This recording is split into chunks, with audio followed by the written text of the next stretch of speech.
For this lecture, we'll be focusing on how parents participate in their child's IEPs. In addition, we're looking at procedural safeguards to protect the rights of the child and the parents in the IEP process. So to start with, we need a discussion on who is a parent. A parent obviously can be a birth parent. It can also be a foster parent who has education rights. It can be a caseworker who often may hold education rights. It could be someone acting as a surrogate for the parent. It can also be a court-appointed guardian who's been given education rights. And in cases where a parent is not able to come in or is not able to be located, technically a parent who can sign the IEP can be any family member over the age of 18 who lives in the home with the child.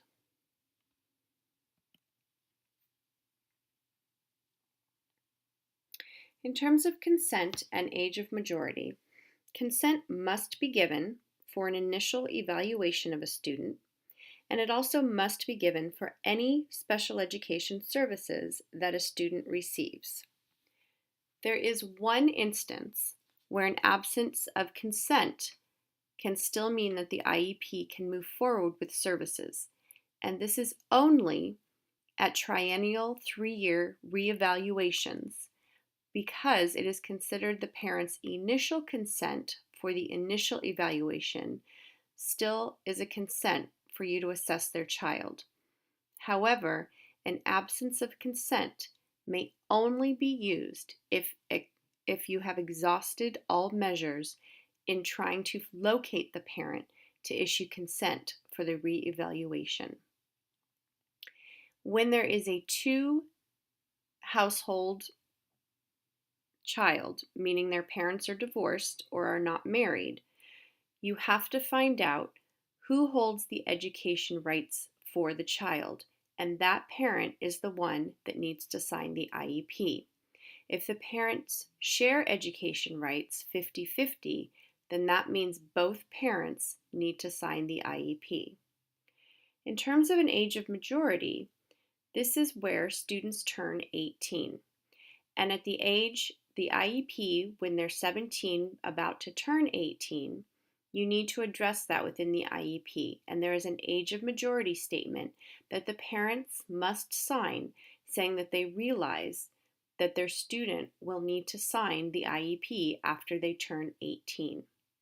And this is difficult for a lot of parents, but technically once the student turns 18, they have the right to make their own education decisions.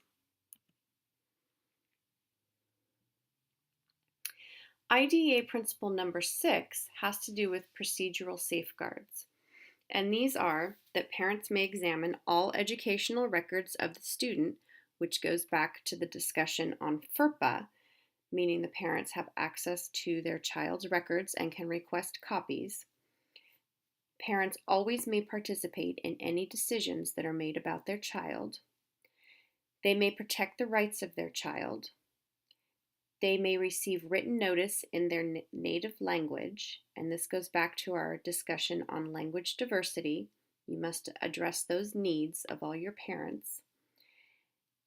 They have the right to mediation, which we'll discuss in the next video, and they may file a complaint or a due process hearing within 2 years of an event that they feel has violated IDEA.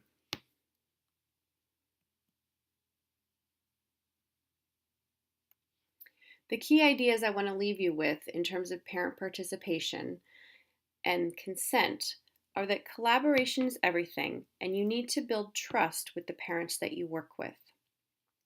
If you work really hard building trust with the parents on your caseload, you greatly diminish the chances of ever having parents upset and going to mediation and going to due process.